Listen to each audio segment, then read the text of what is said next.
Hello, everyone. I hope I am. My apologies in advance. My microphone isn't as great as it normally is today, so I won't take up much more of your time than needed and put this upon your ears. So you know I'm here. I'm here to thank the people that made this happen. The participants, the Summer of Nix is slowly but surely coming to a complete end. So thank you again for participating. Thank you as well to the NLnet Foundation, the European Commission, NixOS Foundation, and Tweag for all of their support. And without much further ado, I'm going to pull in today's speaker, which is Luc. Hello, Luc. Yeah, hello. There I you hope go. everybody can hear me. Should I get started, Brian? Yes, we can get started. I just pulled in your slides. Okay, sounds great. So hello everybody. Welcome to my Summer of Nix talk on real world DevOps with Nix. My name, like Brian said, my name is Luc Perkins. I work at a small Nix-based company called Determinate Systems, and I'm currently broadcasting to you from La Condesa in lovely Mexico City, Mexico. So a little bit about me. I've been a huge fan of Nix for about 5 years now. I would say mostly as an admirer of Nix from afar. But it's really been in the last 2 years that my interest has grown into some more substantial and direct engagement, particularly in some areas that interest me, like developer experience. I'd say one of my contributions in this area has been a project that I call the Nix Way, which is a set of Nix examples and some other resources that you're free to check out on GitHub. You'll see I have some Nix Flake templates, some Nix Docker examples, and also the code for this specific demo can be found under that organization as well.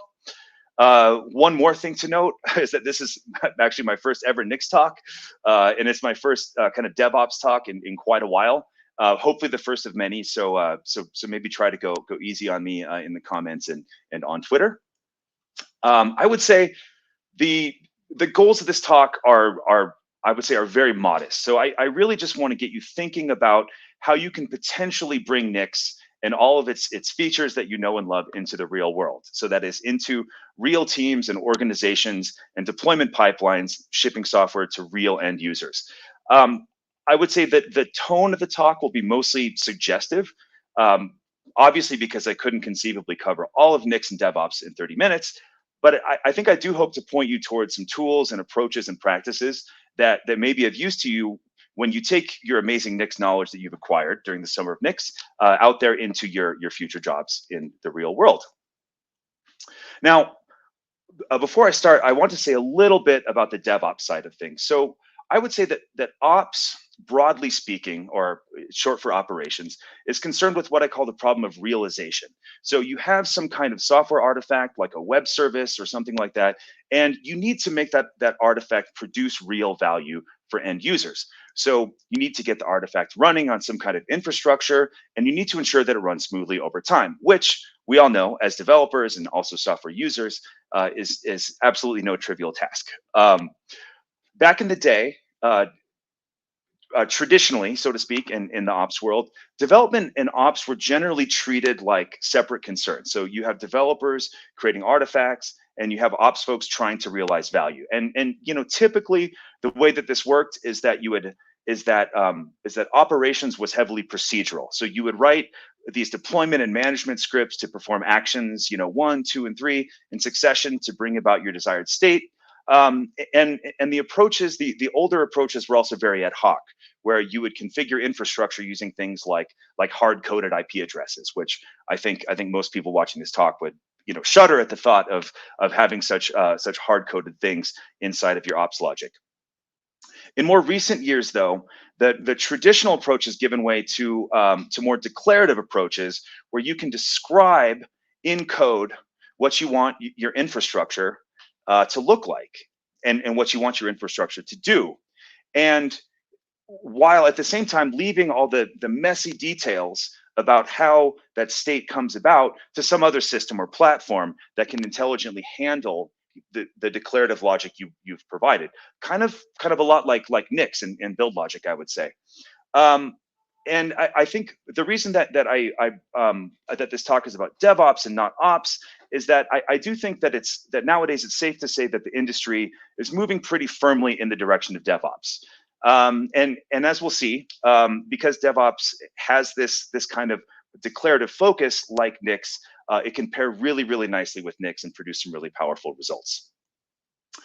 Two great examples of declarative DevOps platforms, both of which I'll use in my demo today, are Terraform and Kubernetes. So Terraform, I suspect these are probably familiar to you all, but I do want to give a brief overview. So Terraform is a so-called infrastructure as code tool that enables you to write manifests in a language called HCL, in manifests that describe the infrastructure that you want to build. Now, so just like in Nix, you declare the state of things that you want, and then Terraform itself performs the kind of messy, dirty work of managing that infrastructure. So creating it, updating it, deleting it, and so on. This is typically called a process of reconciliation, where you have some currently existing state of things and a desired state of things, and you want this a specific tool or platform to reconcile those things to bring about your desired changes. Another system that falls into this category is Kubernetes, which is also quite well known, quite ubiquitous these days. But in case you're not familiar, Kubernetes is a container orchestration platform that uses a kind of similar declarative logic as Terraform. So it enables you to describe what you want the state of your cluster to look like, so the services you want to run, the disk volumes you want to make available, and so on, and then leaves the platform itself to reconcile the current state of things with your desired state. So both Terraform and Kubernetes, like Nix, are heavily reconciliation-based and directed tools and platforms. Now, after a summer's worth of Nix talks, Nix maybe doesn't need too much more introduction, but I do want to talk about where it fits in here. So the wonderful thing about Nix is that it provides us with this little zone of purity inside an industry that, I mean, let's face it, often doesn't value purity the way that we would like. So with Nix, we get things like fully reproducible builds that we can trust. We get conflict-free resolution of dependency trees, and we also get nice things like lean, cruft-free build artifacts or packages in Nix parlance. And we get these advantages because we can define our build processes with whatever degree of precision we feel like we need. And as we'll see, these features of Nix are really quite valuable when it comes to deploying software and thereby realizing value in the real world. So before I move on, I do want to briefly mention two DevOps tools that are based on Nix proper that I want you to be aware of. So one of them is NixOps, and the other one is Deploy RS. Now, there are a few others out there in the world, and I do encourage you to explore. So both of these tools, NixOps and Deploy RS, enable you to use Nix to create declarative deployments on NixOS machines. So they basically give you the power of Nix, not just on the system configuration side, but also on the deployment side, which I think can be quite a powerful combination. Now both of these tools, NixOps and Deploy RS, are super interesting, and I do encourage you to check them out on your own. But I'm not going to be featuring them in my example demo today, simply because I wanted to focus on tools that aren't Nix based, but do have much broader industry adoption, and that I think you're much more likely to encounter out there in the real world. So without further ado, it's demo time. I've put something together. So I've shared the link there to the repo that has all of the assets necessary for the demo. So do feel free to navigate and have a look. And I've put something together here that I think it's pretty simple, but I do hope that it proves to be instructive for the Summer of Nix folks. So one thing I do need to say in advance is that I'm not going to be using NixOS in this example, and there are two basic reasons for that. So first of all, we've already had some really great NixOS talks this summer, and I highly encourage you to check those out in case you haven't. Like really some phenomenal stuff. And second, because I think part of the goal of this talk is to show you that Nix can make a big impact even inside of organizations that haven't fully bought into using Nix end to end. I think it's still in the current state of things in Nix, it's still like really a lot to ask for an organization or a team or an entire company to adopt NixOS. But nonetheless, I do still think that Nix can deliver major value even in conjunctions with other platforms that aren't themselves Nix based, as we'll see with Terraform and Kubernetes. Like I said, on the infrastructure side, I have stood up a Kubernetes cluster on DigitalOcean using a super simple a declarative Terraform configuration. It all fits in one file, super easy. I'm not actually going to deploy the Kubernetes cluster in this talk today, so I can leave that as an exercise for the reader. On the software artifact side, so remember that ops is the art of taking an artifact and realizing value in the world. Our software artifact is going to be a simple web service written in Go. Let me get back to my screen really quick. There we go. Is a simple web service written in Go. And it's really just like a really silly to-do app with like one endpoint that just does one thing and like delivers some pre-coded, hard-coded JSON. It's really nothing interesting, but of course that's okay because we're not here to feature Go. We're here to feature Nix and Terraform and a lot of other cool stuff. So what we're going to do in this demo is we're going to use Nix to build that Go code into a nice lean Docker container that will then deploy on Kubernetes. But because it's a Docker, because it's an OCI compliant Docker container, we could theoretically deploy it on any number of other container orchestration platforms, be it Nomad or something else. I'm just using Kubernetes here because it's so widely known. And finally, the actual deployment pipeline itself is going to be fully automated. So basically, all that we're going to need to do is run git push, and CI is going to handle the rest. So we're going to have Nix build an artifact. We're going to have a nice automated pipeline that updates it in Kubernetes, and it's going to be super simple. And quick prayer to the demo gods. Let's hope that it goes well. So, oops, let's not jump to the wrap up just yet. Let me come back, and I'm going to switch screens really quick.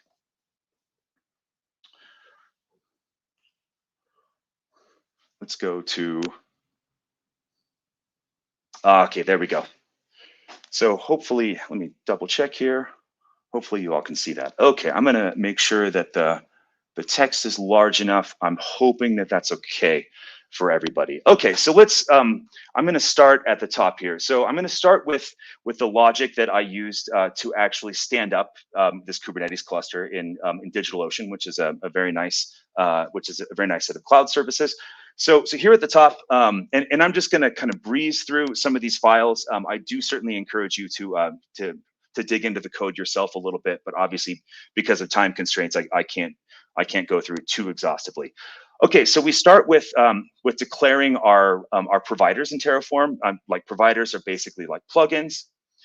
We provide some configuration to these plugins. So we say, hey, like I want to deploy stuff to DigitalOcean.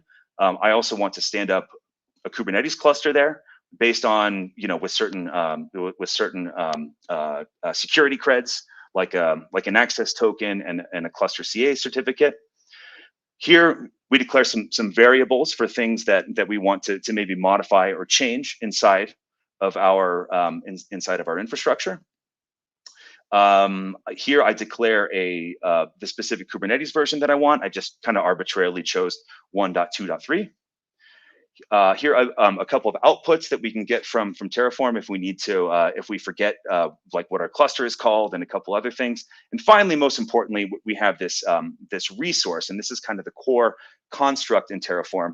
We have this DigitalOcean Kubernetes cluster. So we give it a name, we deploy it to a specific region, we use a specific Kubernetes version, and then we have this node pool, which is kind of it's like a sub resource that defines the actual machines that our Kubernetes cluster is going to run on. So we have a certain number of, so we have a specific type of worker size, and then we also have a specific number of nodes that we want to run on. Now, if we wanted to deploy this on our own today, we could run this Terraform apply command, and Terraform would do the work of actually talking with DigitalOcean, setting up a Kubernetes cluster, and then making sure that cluster is configured correctly. But as I said, we're not going to cover that today. It's a little bit outside of scope.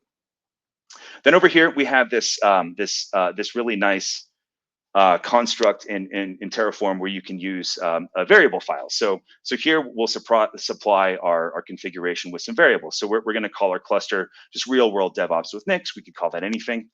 We're going to say 3 nodes. We're going to run the cluster in lovely New York City. And our worker size is just, pretty standard, 2 vCPU, 2 gigabytes of RAM, which is going to be plenty for our purposes here.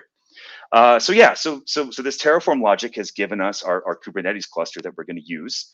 And now let's take a look at the actual service that we're going to run. So like I said, the service is really, really, really super simple. I wrote it in Go. I could have written it in just about any language.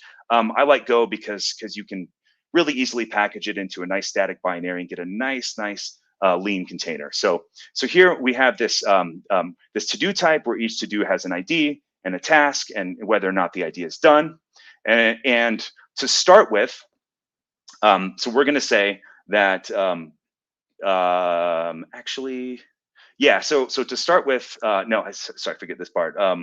I messed this up a little bit, but we can just, I'm going to do some copying and pasting really quick and call a brief audible because I want this to be the initial state of our web service. So basically what we want to do is we want to run this service and we want to be able to curl this /todos endpoint, and it's going to give us this list of to-dos, which to start with is just going to have this one thing, which is to maybe we can change this, venture forth and continue exploring Nix and DevOps. And so this is the service that we want to deploy. Super simple stuff in Go. And finally, let's click save. And now, because this is Summer of Nix talk, let's have a look at some actual Nix code. So I've defined everything in a pretty straightforward flake. So I have a couple inputs, Nix packages, of course, flake utils because I want to do some system specific stuff, and I use this nice git ignore package, which just enables you to kind of ignore, to kind of only see files, to ensure that Nix only sees files that are visible to Git as well. Configuration on the Nix side is pretty straightforward. So I am going to apply just one Nix packages overlay that specifies that I want to use Go version 19. I could have used 17 or 18. That would have been fine. But of course, I like to be, declarative about these things, and you might as well declare the Go version. So here we see we're going to import specific Nix packages with our overlays applied, and for this one specific system. So I'm writing this for an x86-64 Linux system because that is what we're going to run at the CI level.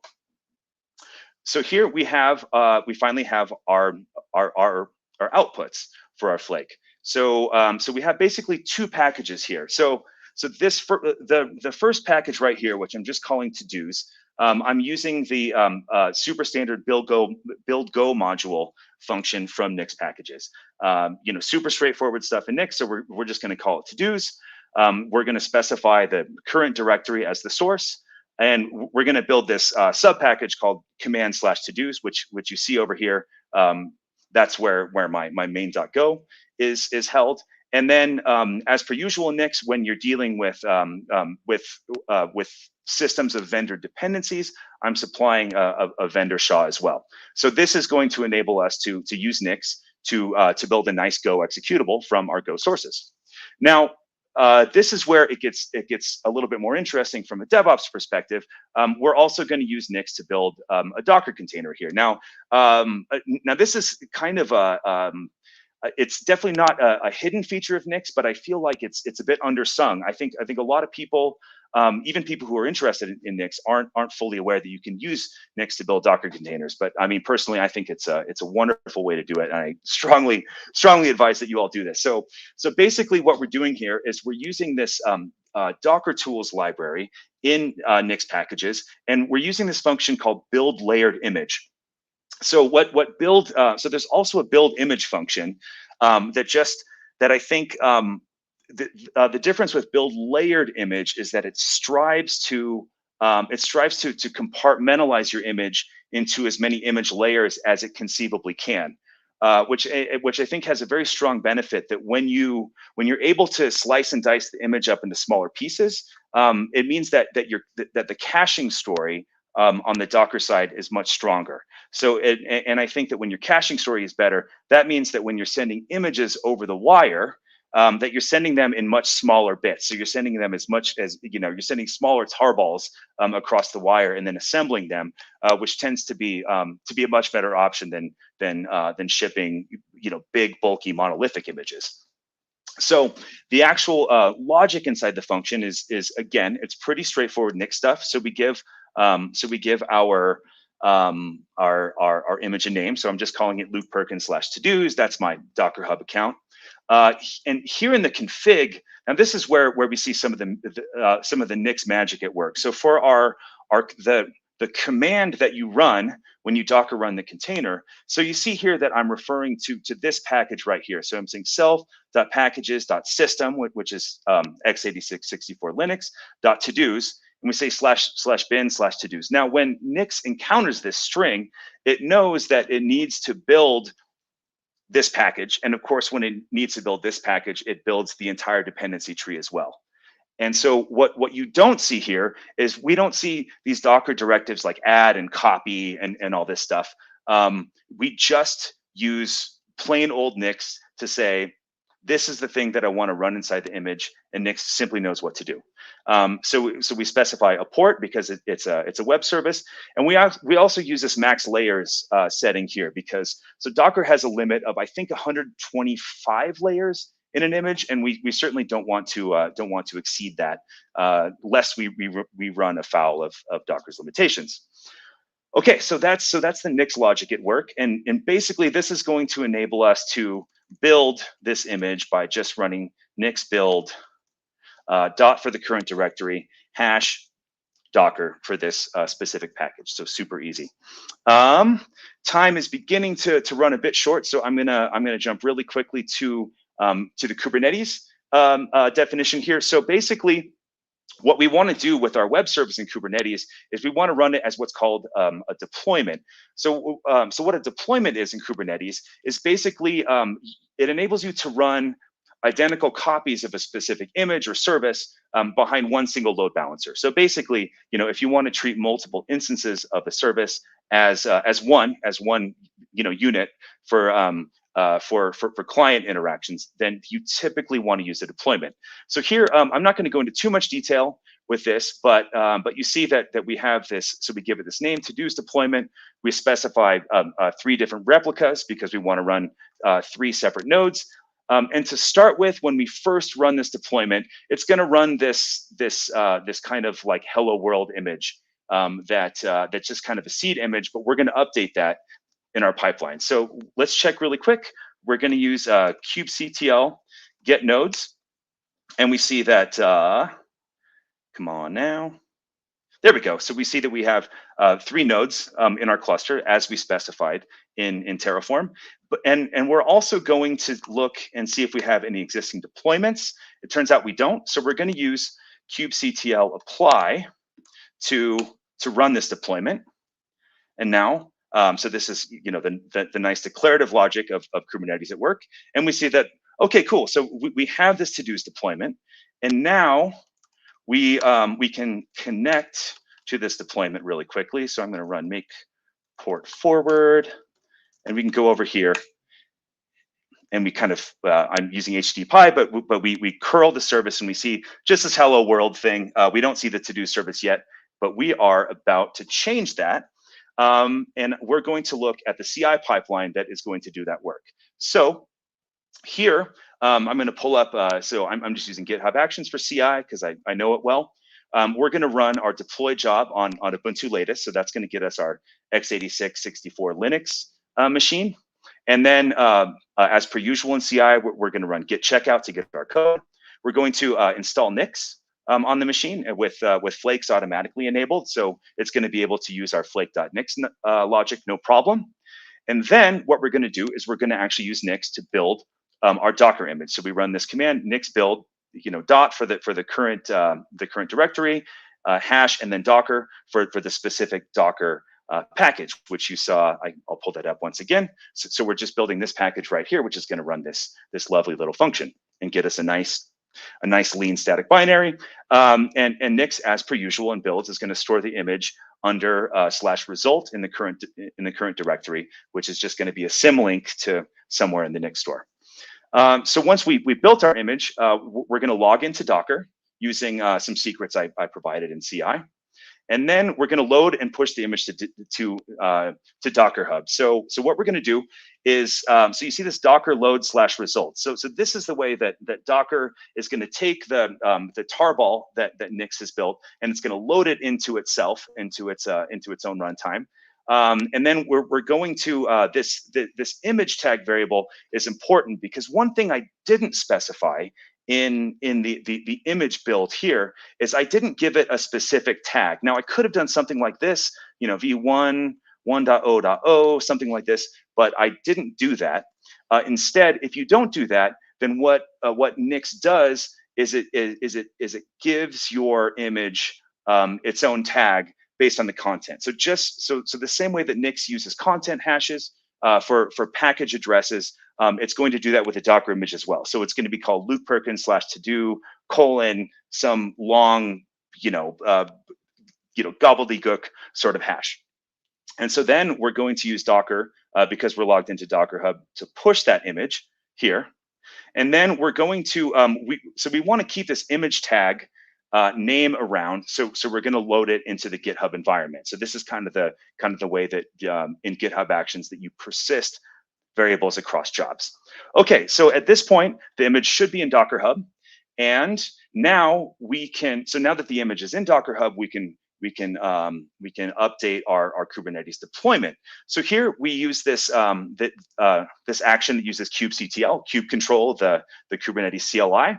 And it's going to run this command. It's going to say set image, and it's going to tell our to-dos deployment to update this to-dos image to have this new tag. So this is going to be Luc Perkins /to-dos : some long hash. And then finally, once that's done, we need to run one more command, and it's going to run rollout restart, and it's going to target our deployment. And then once this is done and finished, then it's going to then the changes should be accessible from any HTTP client. Okay, so let's do that really quick. I am going to let's see. I'm just going to push this to GitHub, and I'm going to say changes to deploy, and I'm going to push, and I'm going to come over here and switch to another screen really fast. So let's go to, not here. Let's see, present your view. No. Actually, let me do one thing really quick. Do I have this open? I don't think I have this open. Okay, 1 second here.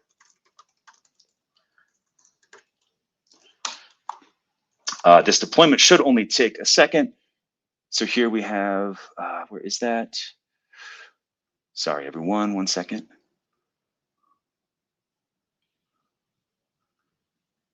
No.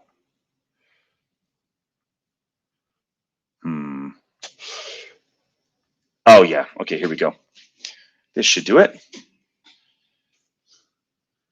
Okay, so now let me navigate over really fast, and we're going to look at the actual job in actions. So we'll pull up actions here. And you see that I've pushed. I'm going to expand this a little bit, and you see that I've pushed this changes to deploy commit.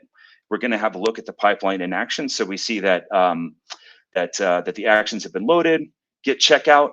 We've installed Nix. So now Nix is doing its thing and building the image. So this should take, I'm going to say 30 to 45 seconds.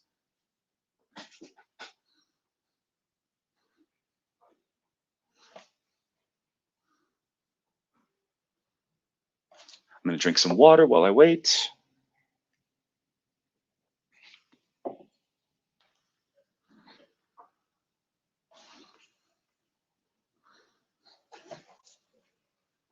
Let me make sure it's showing it's showing the right thing still.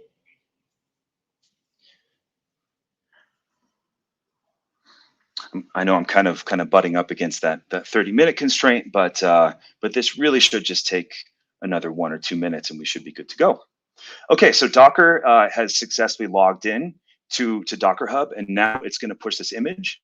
So you see that, so you can see that there are a bunch of different layers to this image. So our build layered image function has done its thing, and now we see that that kubectl has done its thing super quickly, updated the image in our deployment. And so now what we can do is we can navigate back to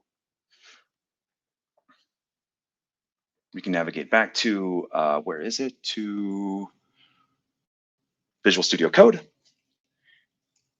And once again, I'm going to port forward to my Kubernetes cluster.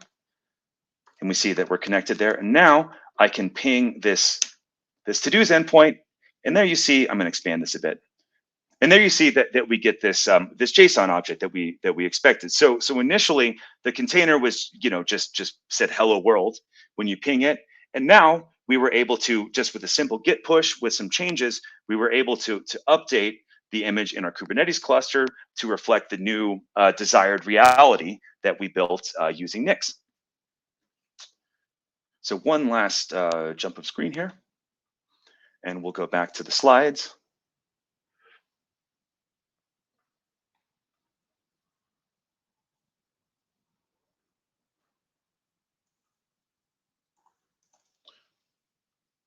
Okay, so let me make sure that's right. Okay, there we go.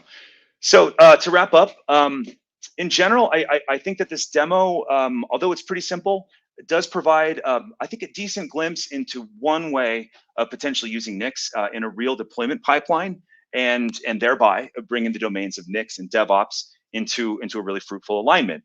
So on the one hand, we use Nix to build these nice lean Docker containers. And then we use Kubernetes to dramatically simplify our deployment pipeline. So basically, instead of having to spin up machines and write scripts to get our service running and updated and deleted and so on, we just use 2 super simple kubectl commands to update a deployment running on 3 nodes. So basically what we get is we get the power of Nix to build pure and, dare I say, perfect software artifacts. And then we also get the power of declarative infrastructure to put those artifacts to work. And that's it, everyone. Please do feel free to get in touch on Twitter. My DMs are always open. I'm just at Luc Perkins on Twitter. And also feel free to follow me on GitHub, either via my personal account, which is just Luc Perkins, or the Nix Way account that I referred to before, if you want to explore all kinds of fun Nixy stuff.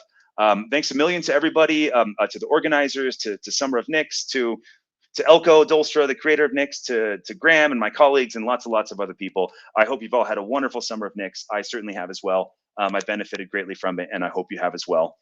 Thank you so much, everybody. Thank you very much, Luc. That was extremely interesting. Let me see. I will remove your slides from the screen now. There are a few questions that came in, actually, so we will start with those, and I will also pull in my colleague, Julia. There we go. Hello, Julia. Once again, I'm sorry for the microphone quality on my end. We will have to deal with it for today.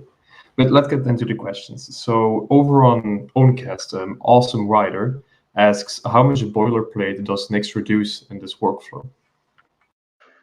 Yeah, that's a great question. I would say that one bit of boilerplate is that typically when building Docker images for Go, I would split that up into what's it called?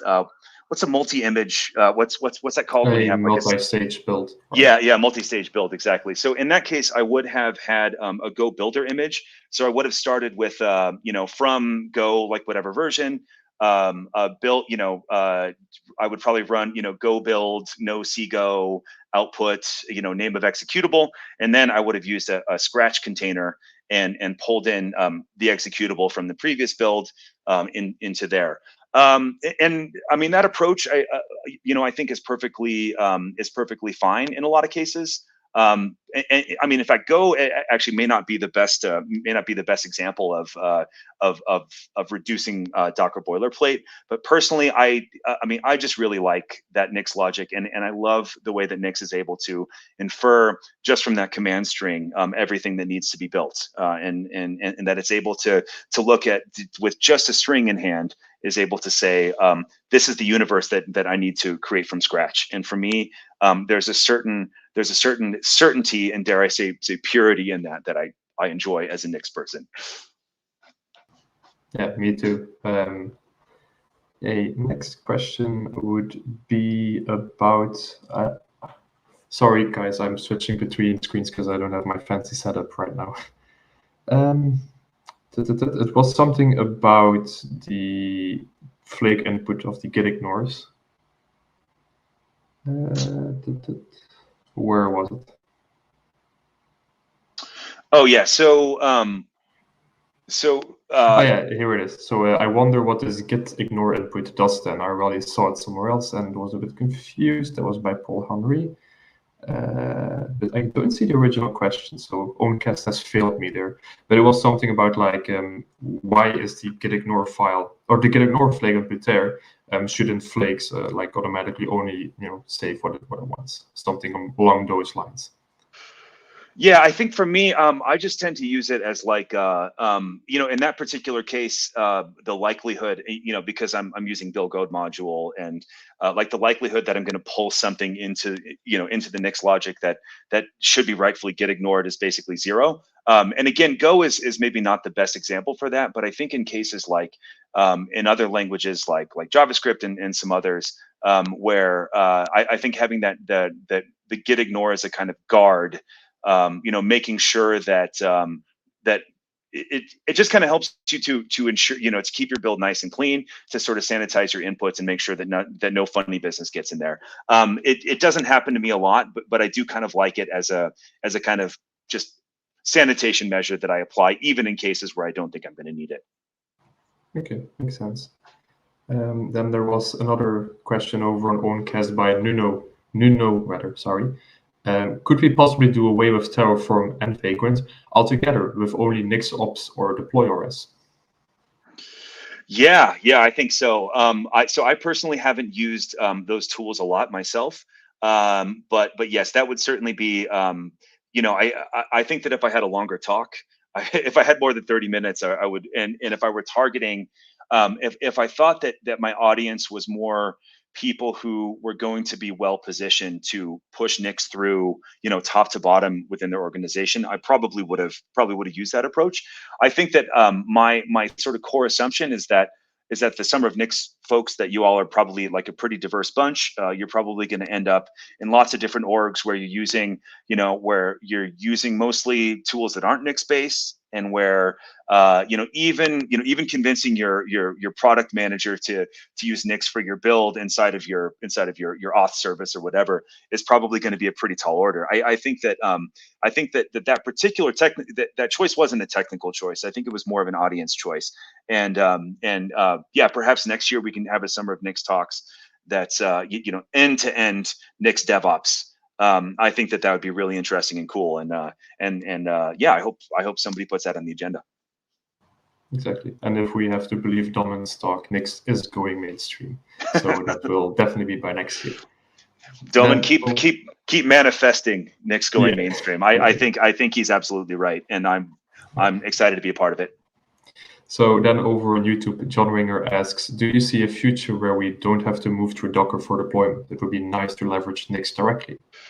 Yeah, I think that an important thing to note is that because you can build OCI compliant images with Nix, you're not necessarily forced to use Docker. So there are some other tools like Podman and some other container platforms and runtimes that you can use with Nix. So use Nix to build that nice clean little tarball, and then use some other non-Docker system to pick it up. I think that I would say it's probably unlikely though that you're ever going to see the kinds of utilities that you get in Docker and Podman and others inside of Nix, because I think that those tools maybe do more work than we realize. So something like Docker, it loads so for example, in the CI pipeline, it loads the image into itself and gives it a name and tag and all that stuff and packages it up on your machine somewhere. And then it needs to interact with the container registry in a super smart way to make sure that it properly compresses the tarballs and like handles all the. I don't know much about this. I'm just rambling. I'm basically trying to say that I think that there's a lot of stuff that those tools do that I think is pretty unlikely to be rolled into Nix, just because Nix likes to keep its surface area and its mission very, very clean and clear. It has its worldview and its own way of doing things when it comes to how things are moved around between Nix stores. But I mean, actually, now that I think about it, I mean, it is an interesting question, because Nix does have all these nice utilities for, remote builds and remote caching, and it has all these, all this great stuff for moving bits around. And I think the question of could Nix, could there be like a Nix compatible container registry or a Nix compatible way of doing Kubernetes, and just Nix push image off to somewhere else? It's certainly it doesn't seem out of the question to me. Okay, makes sense. Then over on Owncast, Awesome Right again asks, how would you convince an engineer team to adopt Nix for these workflows instead of their old-fashioned bash scripts that are known to work correctly? Oh gosh, I mean, this is the eternal question.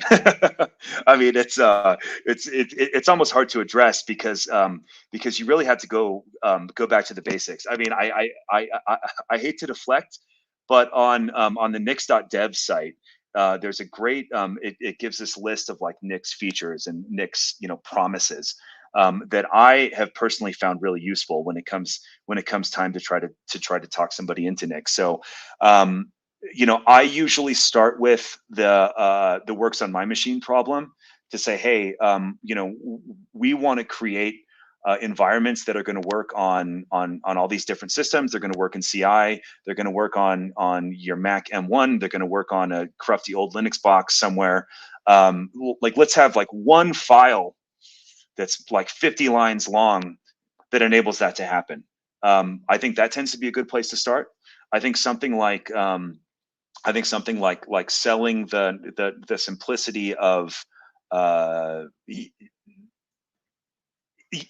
not even quite sure where to go with this. I mean, I would say, yeah, for me personally, when I'm trying to sell the story, when I try to sell the Nix story, I usually start with standardized development environments. I think that is in terms of getting that funnel from here to here, in terms of opening people up and softening people up to the Nix worldview and the Nix way of doing things. That tends to be where I start. But I would say, yeah, check out nix.dev, check out that list of features, and for the specific situation you're in, maybe pick 2 or 3 of those and spin those into a nice and neat little narrative, and maybe give a little talk, little internal talk with your team, little huddle, and say, hey, everybody, I think that there's a qualitatively better way to do things that's going to save us time and money, and that is going to prove, and that's going to yield benefits for years and years and years and years. I think that's what I would do. Makes sense. Thank you, Luc. John Ringer over in YouTube. That's the wrong one. This is the one that I wanted to pull up. What do you see the future of DevOps to be in 5 years? Do you think something like Nix will be a big influencer in this landscape? Man, yeah, not a lot of softball questions today, huh? No. That's real. I mean, yeah, that's really a great question. I mean, I think that when I look forward 5 years, I think the DevOps landscape is going to be maybe quantitatively different, in the sense that the kinds of like declarative logic and approaches that I've talked about today, I think that those are going to become more widespread. But I don't think that the landscape is going to be qualitatively different. I think that we have broad-based industry buy-in around declarative approaches. I mean, people who have used Terraform to stand up the exact set of complex web of AWS services that they want, like the first time they see that, and the first time that they know that they can just tear it down with a single Terraform command, once people are given access to that power, they say, there's no way that we're going to do things by clicking around in the AWS console and spinning up services and making sure they're connected together. I mean, I think that, yes, like I said, I think the industry buy-in around that is huge. There are pockets of resistance, usually just based on, money and the contingencies of given situations, and maybe companies don't want to make that investment. But I think that what's going to happen is that the pool is going to grow bigger, and these barriers are slowly going to melt down. Particularly just as new organizations come into the world, so somebody, building a startup tomorrow, I mean, the likelihood that they're going to use a declarative, DevOps approach to things to build their infrastructure from the ground up is much more likely than it was 4 or 5 years ago. And so I think that there's just going to be a gradual replacement, and it's going to be a quantitative growth of the qualitative epic that we already live in. I would say that's my big 5-year scheme and expectation. Cool. Julia, do you happen to have some questions for me?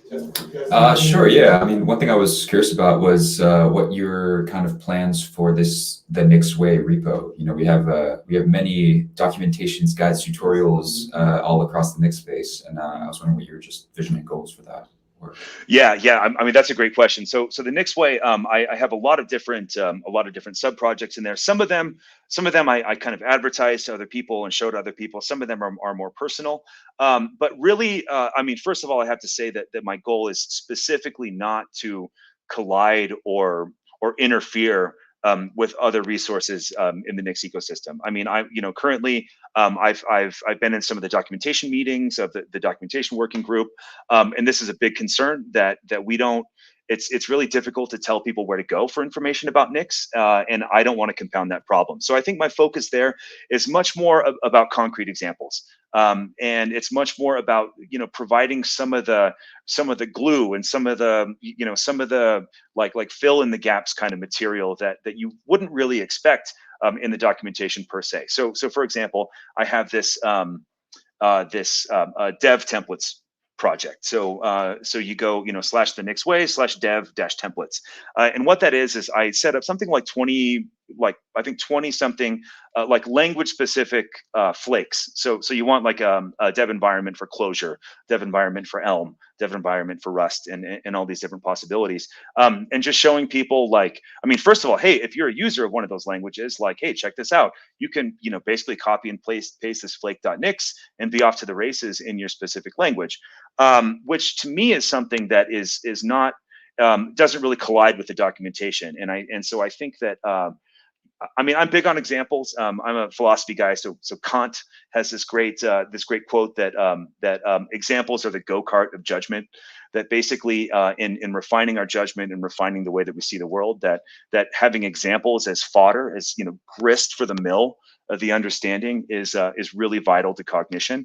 And I think that's what I'm trying to do much more than supplanting existing sources of documentation. Okay, thank you very much. It seems though that Julia's internet died. Oh, he got back. There he is. Welcome back, Julia. Good to see you, bud. Luke's amazing explanation. I was talking about Kant. Yeah. If you like Kant, we can talk more about the critique of judgment later. Exactly. Yeah. Maybe separate summer of Nick's talk on critique of judgment. Maybe I'm game. Sign me up. Some more of Nick's philosophy. I like the idea. That would be cool. I am looking. I don't see much more questions coming in, unless my internet is of course flaky as well, which is very probable. So if I did not read your question or didn't see your question better, then please type it again, and I'll try to ask it. I'll give you guys about 2 more minutes for that. Yeah. Do you have anything else, Julia, perhaps? If Julia is still with us to this. Oh, there he is. Yep. I don't have any other questions. Okay. So let's see. Otherwise, I will be wrapping this up sooner than later. Luc, are you already part of the matrix? channel? I am, yes. I shared a link to the repo, I believe yesterday. So yeah, Yes. so I will make sure to spend the rest of today. It's about noon. It's about 11 for me. I'll spend the rest of today in the chat. Just so people have follow-up questions. Would love to keep engaging with people about this stuff that we all care about so much. Okay. So then I will, for the people that I didn't see the question or didn't read the question aloud, I'm terribly sorry. But you can forward that question over to the matrix and look, you can see it over there. But I will, if there's no further questions, I will be wrapping this up. So yeah, thank you very much, Luc, for the amazing talk. I really enjoyed it. I sure think a lot of people that are in the DevOps movement also very much enjoyed it. So let's hope that, like Graham said, like Nix is becoming mainstream, that it'll also become very much mainstream in the DevOps world, which I'm looking forward to. I certainly hope so as well. Brian, Julian, thank you so much for your wonderful mediating, commentating, not sure what to call it, emceeing Summer of Nix. And I certainly hope to see you all in the future. Yes. Thank you very much again, Luc. See you later. Bye, everybody. Thanks, Luc. So yeah, that is yet another lecture that has been wrapped up. So thank you all very much for watching once more. And, like at the beginning, I also ended the same way. I'd like to thank the Summer of Nix people. There's making for my English today. I'd like to thank the people that made the Summer of Nix happen. There we go. That's way better. So yeah, I'd like to specifically thank the NLnet Foundation, the European Commission, the NixOS Foundation, and Tweag for making all of this possible and making sure that these lectures are always on time, and also making sure that I get to do these things because it's very much fun to do. Again, I'm sorry for the microphone quality today, but it is what it is. So I'll see you all next time. We're working on for yet another lecture, probably next week. Keep an eye out on Discord for that. For more questions, of course, the Discourse channel, not Discourse, the Matrix channel, Luc will be in there as well, like you just said. So keep an eye on that. If you have any questions, go over there. And yeah, I will see you all another time. Goodbye.